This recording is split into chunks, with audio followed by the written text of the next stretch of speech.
Welcome back. Thank you for staying. Now, the South African government recently raided a U.S.-funded refugee processing center in Johannesburg and arrested 7 Kenyan workers.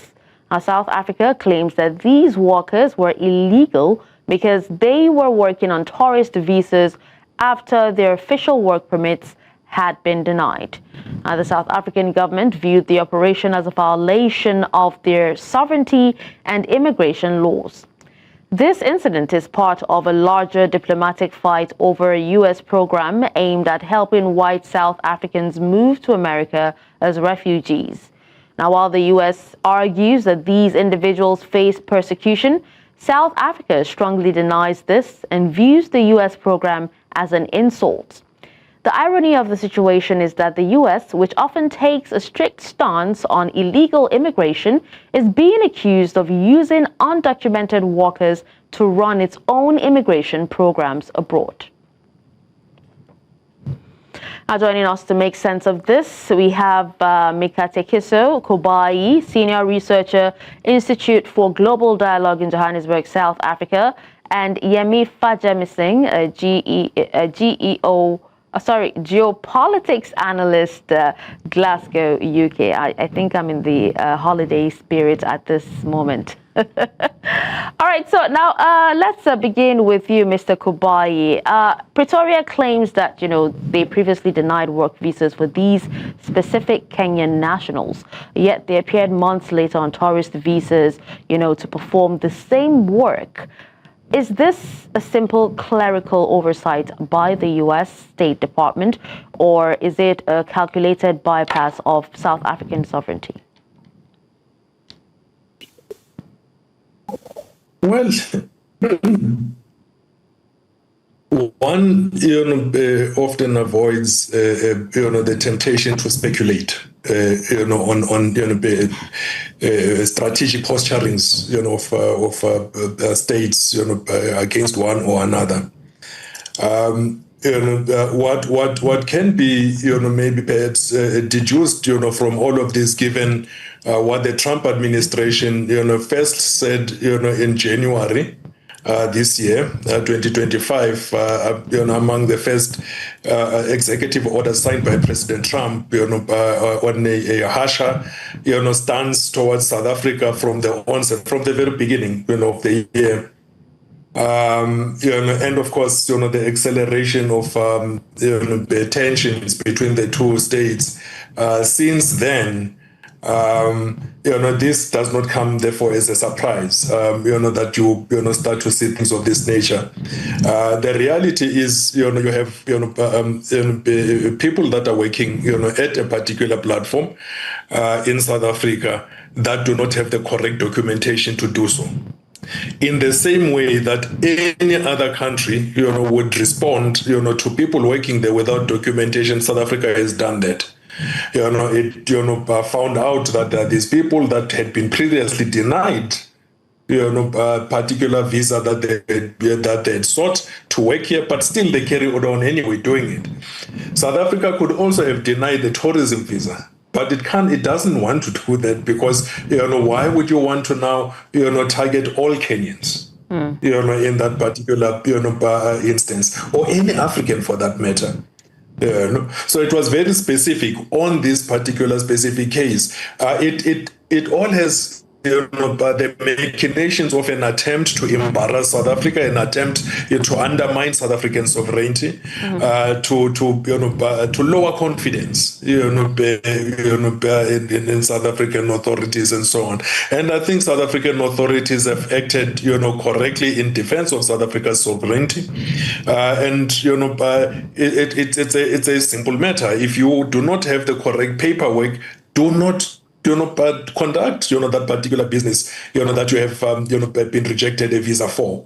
You mentioned earlier, in your introduction, that there's ICE, immigration, and customs enforcement, in the US being very, very high, in fact, extremely harsh, on immigration and immigrants, in the US. In fact, to a point where, one could even argue that it is racist. But they're talking about banning Africans from going to the United States. That blacks are black Africans, by the way, not white African. That's black Africans, and they're talking about wanting Swedes, and Norwegians going there. But Vice President Vance just said, I think it's yesterday that for the first time in a long time, it's no longer a sin to be white. They are no longer apologetic about being white and things of that nature. Okay. Okay. This comes as not a surprise. All right, now let's also hear from Yemi. Yemi, you did hear what Mr. Kubayi had to say, on all of this. And let's also include that the U.S. spokesperson, Tommy Pigott, called the raid interference in refugee operations. However, the site was not a registered diplomatic mission as well. So what are your thoughts? Does Washington have any legal leg to stand on when claiming diplomatic immunity for a private third-party processing center like the RSC Africa? So we know that the U.S. authorities are working with CWS, which is a refugee, which is a Church World Service company or organization that works across Africa when it comes to refugee operation. They've been working across Africa for about 30 years now. But back to your question there. I think there are two angles to these things. There's a political aspect of it, there's a legal aspect of it. So I think the question of diplomatic immunity there shouldn't override the fact that officials need to have correct paperwork in order to exercise any form of a duty or operation in a sovereign country. So not doing that, to me, it's a bit like they're trying to interfere with the territorial integrity of South Africa. So it's one thing to say they have diplomatic immunity to do certain work or perform certain operation. It's another thing to make sure they have the correct paperwork to do that. So this case, it seems like the Trump administration is trying to go through the back door in order to embarrass the government of South Africa. So I think South Africa, in this context, they've done the right thing by deporting the Kenyan staffs involved with this.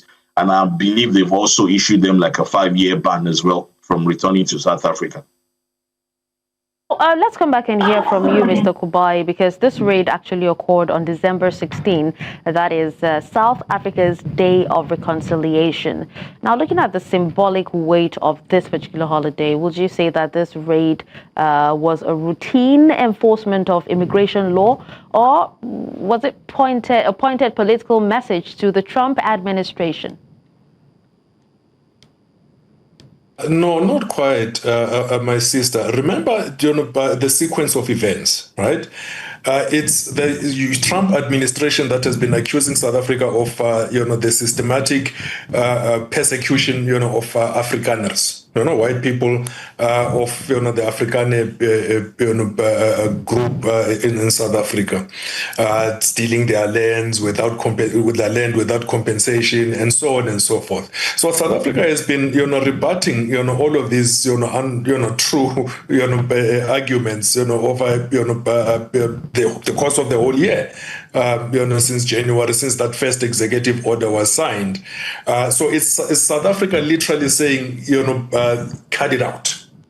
So as opposed to South Africa trying to launch any sort of contestation with the United States, it's the United States that is actually imposing itself on South Africa, and South Africa is trying to say that no, cut it out. We do not have this any story about persecution of anybody in South Africa, which is correct. There is no persecution of anybody. You had a G20 here. All of those leaders saw everything that is happening. There are many American businesses that are doing well and thriving in South Africa. They see, everything that's happening here. You have the European Union, that is even saying that, no, there's no such thing. We've been here forever. That there's no such thing, happening in South Africa as well. In fact, what is this, pushing, South Africa's inclusion in the G20, US presidency of the G20, and so on. So it's South Africa actually saying cut it out, and it has every right. It's when you have an abnormal situation such as this, obviously any country would be on high alert. And South Africa is on high alert, for issues of this nature. They got wind, that these people, who have entered the country, these people had applied for a visa, remember? Yeah. And were denied, a work visa. Yeah. They were granted tourism, tourist visas. But they decided to work using that visa as well. But they decided to work, this. So in other words, they were breaking the law deliberately so, breaking the law. And South Africa had to obviously act, on that. All right. Now let's come to Yemi. Yemi, let's talk about the white genocide claim, because President Trump has repeatedly used the term genocide regarding South African farmers, despite crime statistics showing that, farmers are no more likely to be victims than other groups. So how dangerous is it for a global superpower like the U.S. to base foreign policy on what Pretoria calls discredited misinformation? Yeah, it is dangerous indeed. We need to be clear. We need to understand that we're dealing with a U.S. government that is pumping out lies and conspiracy theories from the White House, which is something that is concerning even to Europe. So I'll give you another example. Just a few weeks ago, the U.S. government published a document called the National Security Strategy.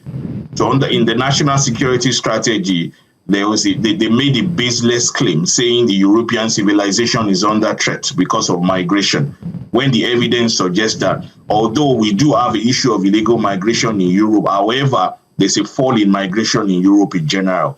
So you have this very weird case of the White House constantly doing conspiracy theories, pumping out lies, and even siding with far-right parties in Europe, even siding with the Afrikaners, I think, or Amerikaners in South Africa as well, working.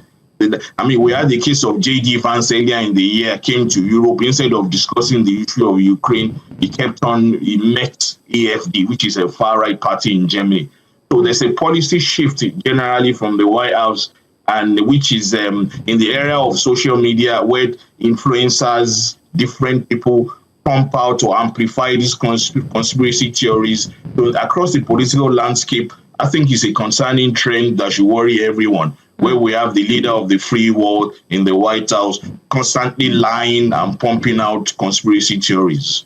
Okay, now just before we come back to you, Mr. Kubayi, let's still stay with Yemi. Yemi, let's talk about the fact that Washington has actually slashed its global refugee intake from 125,000 down to just 7,500. So people are asking, if the U.S. is truly concerned about human rights, why prioritize one of South Africa's most economically empowered demographics, that's the Afrikaners, over victims of active wars in the likes of Sudan and Gaza?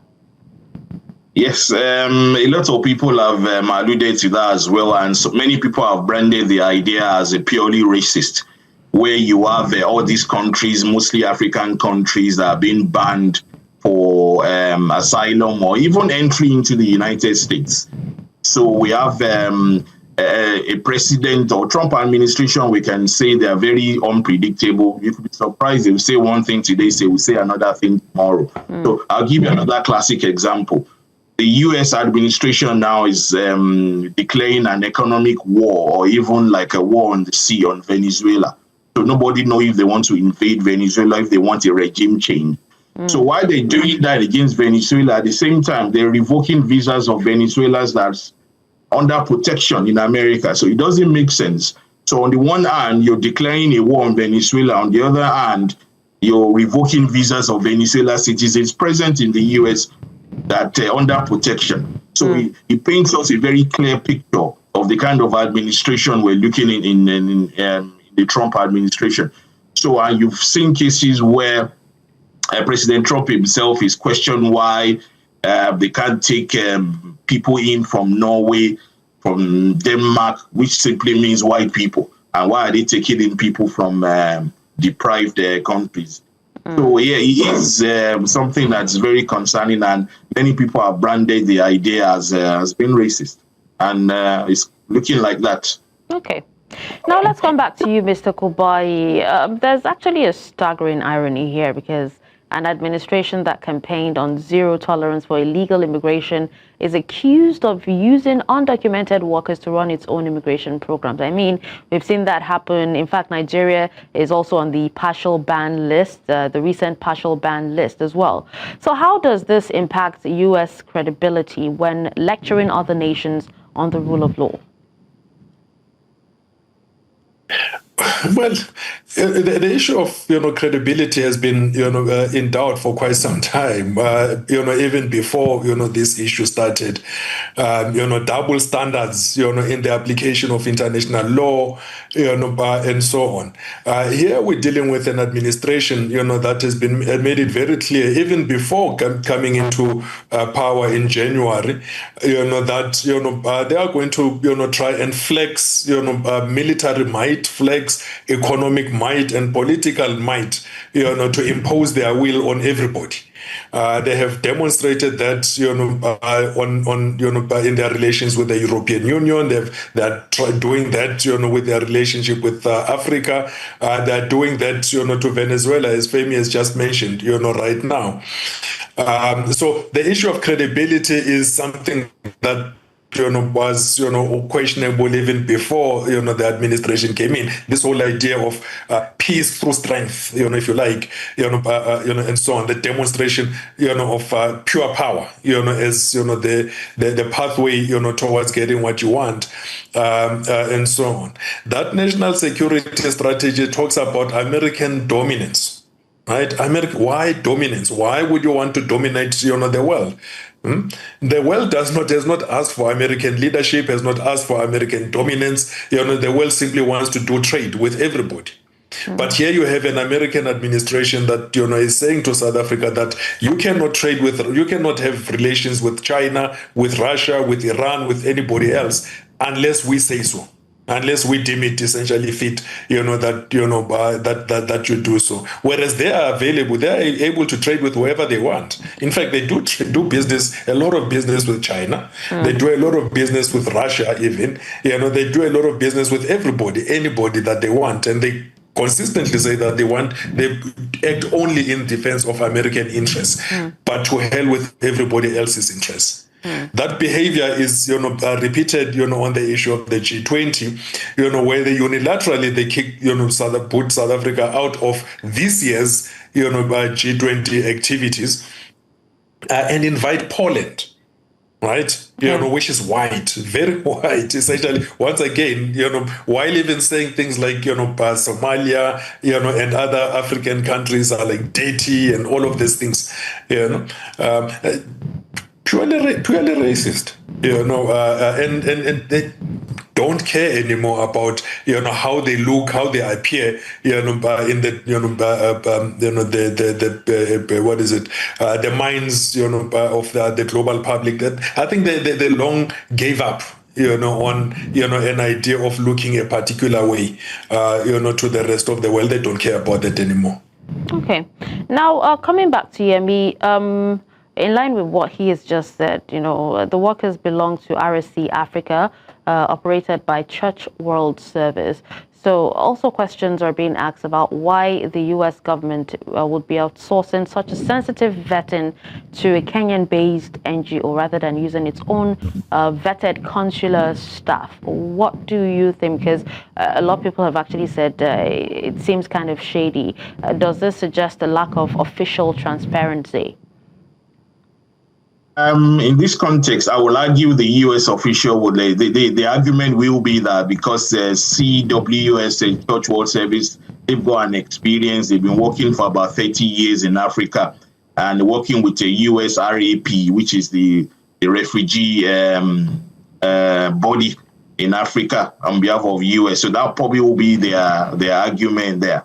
But in terms of violating the South African territorial integrity there, I mean, that's very clear. I don't see. I think the fact that they've got work visas revoked and coming through the back door to use tourist visas to do this operation. It clearly says to me it's a violation of South African territorial integrity. But in this context of the CWS, I would imagine the argument will be the reason why they're using them is because they are more experienced. They've been working across Africa for 30 odd years, and it makes sense for them to outsource things to them. But on the other side, I don't think the intention seems quite different. All right. So, but then why do you think that, the South Africans arrested, that South African authorities arrested those 7 Kenyans, but notably left the U.S. officials untouched? Yeah, I think they've done that in order to diffuse a bit of tension, because we need to remember that this event is marking an escalation as to the issues, the tensions between the U.S. government and the South African government. So I believe the U.S. officials involved here are just 2 officials, which they were released, and the Kenyan workers were rightly deported. One thing I also want to draw here is there's this repeated coordination between the U.S. and the Kenyan government. We should remember that there's around 153 Palestinian refugees. They were flown into South African airspace and airport unknowingly. I mean, South African government were shocked as to how these people managed to fly from Palestine to South Africa through Kenya. So these people only found out that they were going to South Africa from Nairobi. So the South African government said they were going to investigate that, but I've not heard anything from now since then. So there's this repeated coordination between the Kenyan government and the U.S. government, which is not clear yet. So the few weeks ago, we learned about Palestinian refugees being flown into South Africa via Kenya. And this time around, we're seeing the cases of Kenyan on tourist visas working with the U.S. to extract white South Africans or to give asylum to privileged white South Africans in South Africa. So there's a bit of dynamics there, which is not clear at the moment to me, which seems to be a repeated coordination between Kenya and U.S. government. And in this world, in this industry, I don't believe in coincidences. All right. Let's hear from Mr. Kubayi as well. Why do you think that Pretoria did not or left the Americans untouched but arrested Kenyans? They also feel that it's trying to walk the tightrope, thereby enforcing its laws while desperate to avoid a total collapse of relations, with its second largest trading partner, which is the U.S. I think it may be both. Firstly, they would have to check the documentation of all of the people that are present there, and those that are found, to not have, proper documentation, would then be, asked to leave, and so on. So, if, for example, the American officials, had, diplomatic passports, etc., and have, a right, and permit to be in South Africa, then, it isn't, an issue, at all. No one would be arrested, in that regard, and so on. But also at the same time, you want to de-escalate. South Africa is not trying to,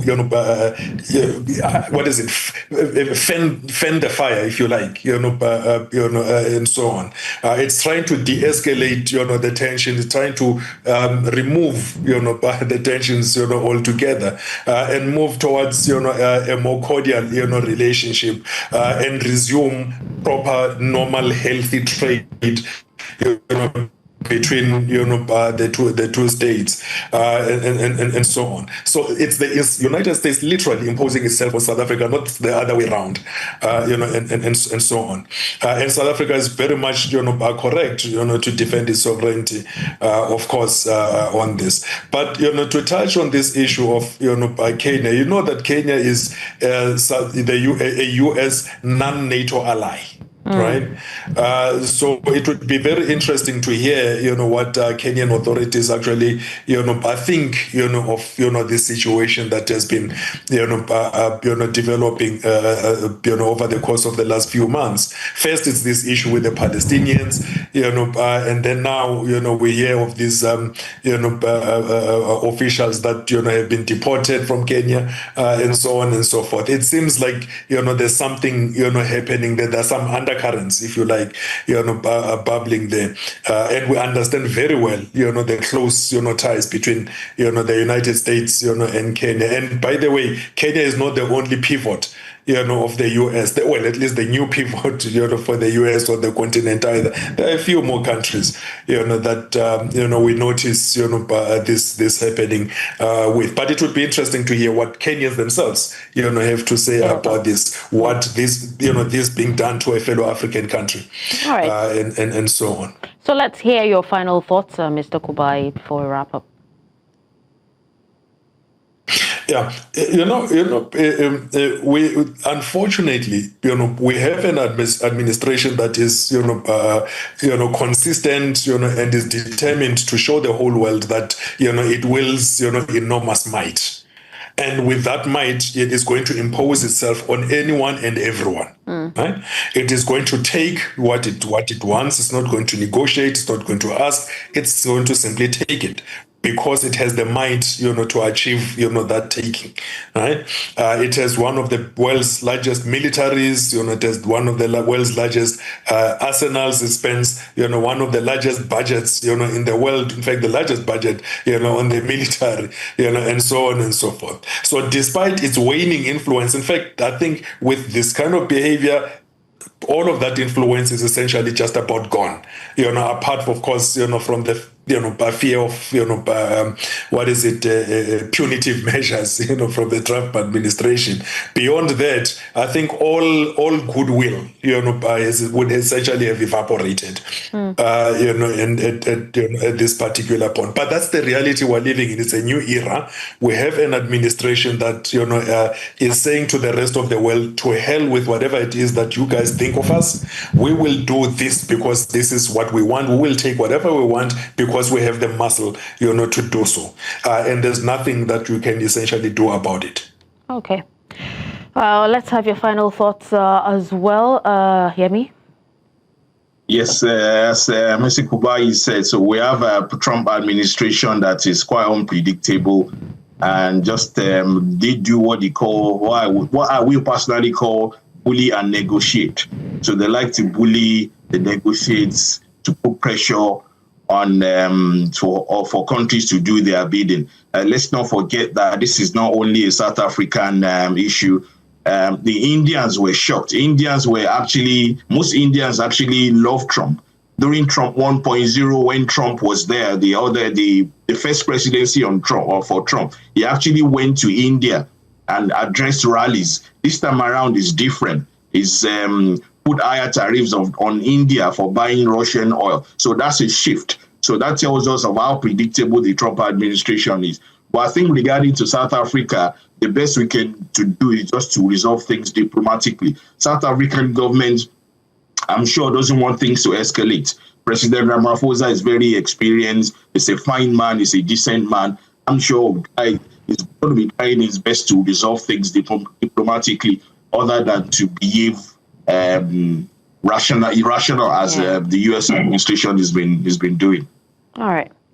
Well, I want to appreciate you, gentlemen, for your time and speaking on this particular topic. Mikatekiso Kubayi, Senior Researcher, Institute for Global Dialogue in South Africa, and also Yemi Fajemisin, a geopolitics analyst in the UK. Thank you so much once again. Thank you. Thank you so much, my sister, for having us. It's a pleasure.